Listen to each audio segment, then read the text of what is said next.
Looking more like a pinball machine now, huh? Well, I got my driver board back from Clive today. Nice fast shipping, nice fast turnaround. I did some good work on it, replaced some caps, replaced some bridge rectifiers for me, did some upgrades in the back of the board, new cap there, fixed that broken corner. Once again, very nice work, very happy with it. So I got my power driver board. I got my ASIC chip today, or yesterday, put it in the board, there you go. So I have a CPU board, so now we have all the boards we need. And what I should do is I should finish tearing this down and clean it, but I'm a little kid. I can't wait to do that. I gotta try to turn this thing on. I want to see what happens, man. So we're putting the cables back on little by little, and I'm kind of doing this backwards. Generally speaking, you want to do ribbon cables last.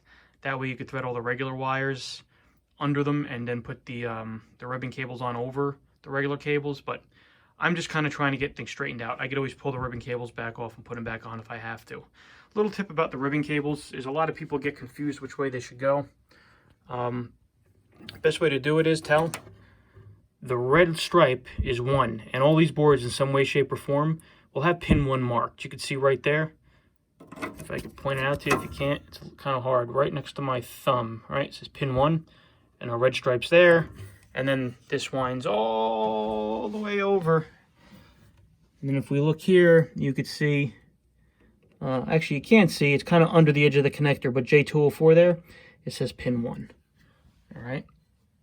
So that's how you tell ribbon cables, because ribbon cables can kind of get a little, kind of get shifted around and looped around, so it might be hard to tell. What we did here too is, this is a WPC game, very similar to Dracula. So I have my Dracula back box open. I have all kinds of pictures of this before I took the cables off, but a lot of the cables were in the wrong places.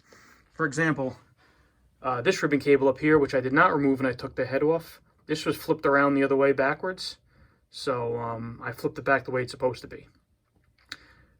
Which goes to show you, if you have a game that doesn't work, don't take for granted just because something's hooked up a certain way.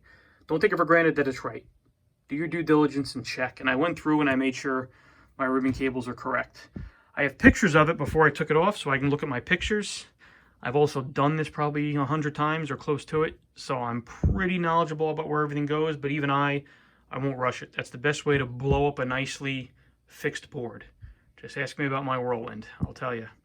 So I have my pictures, I have my memory of doing this, and I also have my Dracula to fall back on. So what I'm doing is, little by little, I'm straightening things out, and I'm getting ready to plug things back in, making sure everything goes where it's supposed to go, trying to put my wire looms back in the loom holders, these white loops here, for neatness sake. So yeah, I don't know if I'll be able to get to it tonight because I have a lot going on, but if I can, in the next day or two, we're going to try to turn this thing on. I might as well do the color DMD while I'm at it too. That way we can, see what's going on in the DMD. And yeah, I'm excited. So I'm not going to go through plugging everything back in with you. That's pretty self-explanatory. You don't want to sit here and watch me plug wires in, but when I come back, I'll have everything plugged in. And I'll show you everything plugged in before we start on that color DMD. Yeah, taking a break from the playfield for now. I know we're skipping around a lot. This is not what you want to do. If you want to, you're supposed to do things in an orderly fashion. Usually you're going to want to do all the electronics first, get that squared away and working before you spend time on the playfield. But as you can see, if you've been watching this, I'm all over the place because, well, that's just kind of how I am when it comes to this stuff, for right, wrong, or indifferent. Anyway, we'll be back. All right, so we got mostly everything back together. We're all hooked up. This ribbon cable here is our DMD cable. So we don't need that right now. But I got to tell you, I'm like a kid at Christmas. I want to try to see if this thing starts. I want to see if we can get it into attract mode. Before we do that, just to let you know what I did, I put all our boards in, obviously. I put all our connectors in. I verified in the manual, which is the best place to do it. Pictures are okay, but you never know if the person before you had something hooked up wrong, which, looking at my pictures and the manual, they had a few things hooked up wrong.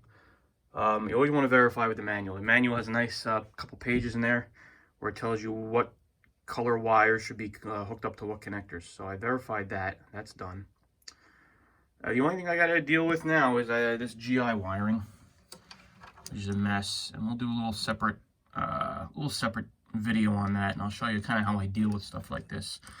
It could look a little intimidating with all these wires and this, and there's a wire pulled out of a connector here, and oh my God, where does it go? It's actually not bad. It's pretty simple if you just go about it logically. So, and we're gonna go into all that. I'll show you.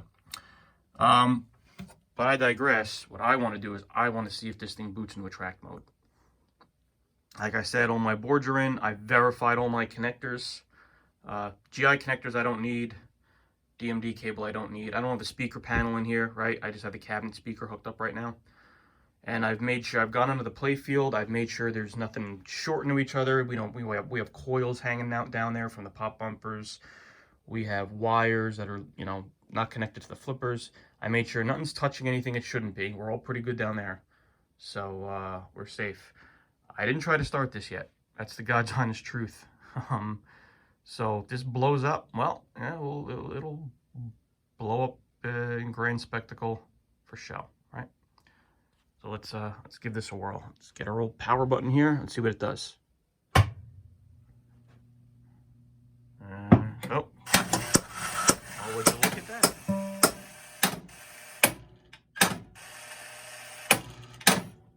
I believe we're in attract mode. Oh. We're good. What's supposed to be flashing is flashing, which is a good sign. Yeah, all our LEDs are lit. Wow, very cool. Very cool. The reason that there's not a lot of bulbs flashing is because either I took them out or they're burned out. So, and don't forget also, you know, there's no GI. You know, we don't have any of the general illumination hooked up in the insert panel either. So, wow, that is probably safe to say that's the first time in at least 15 years that this thing has lived.